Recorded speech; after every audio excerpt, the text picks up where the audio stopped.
Well, with me is Marta Foresti. He's Managing Director at the Overseas Development Institute. She leads the think tank's work on governance, security and migration. Marta Foresti, welcome. What do you think of what Angelina Jolie-Pitt said today, that the system dealing with refugees has simply broken down? Well, there is a lot to agree with Angelina Jolie's comments today.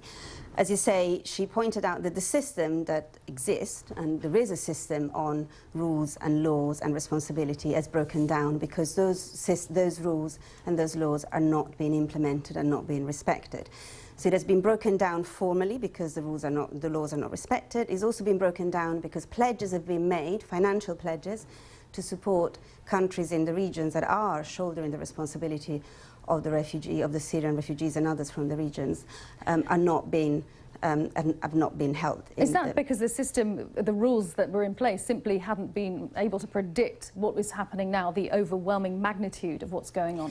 No, I don't think that's the case. In a way, in fact, the flow, particularly from the conflict in Syria, was very predictable given the sort of the progress of the conflict in the country, more broadly in the region.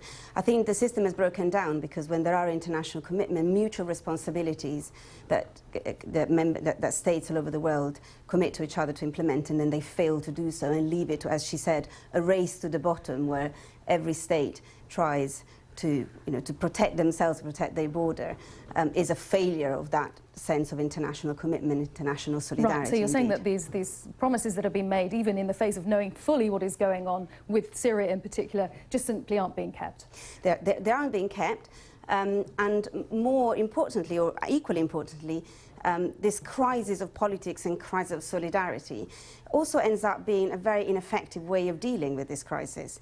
The race to the bottom is a race where everybody loses, and the work that we have done at ODI and others suggests that refugees and migrants, once they make the decision to leave their country, to leave everything they've got, and to go in search of safety, they're not easily deterred. And actually, the policies put in place by member states in Europe, but also in other countries in the world, are simply not effective at keeping people out. I note that you say refugees and migrants together, but do you acknowledge that in many countries people see those two categories of people on the move very differently? They may be willing to welcome refugees from war, but economic migrants less so. You're absolutely right. Those categories are different, and refugees are indeed entitled to specific protection, and rightly so, because they are fleeing a situation of extreme danger and violence. So it will be a mistake to conflate these categories. I think when it comes to what can be done about the fact that so many people are on the move, we need to be careful that just resolving, addressing the problem from one category because they're seen as being better deserving or in more urgent protection than others does not end up leaving many others in even worse conditions simply because they don't happen to have the same level of protection and entitlements. And people will continue to move for a variety of reasons.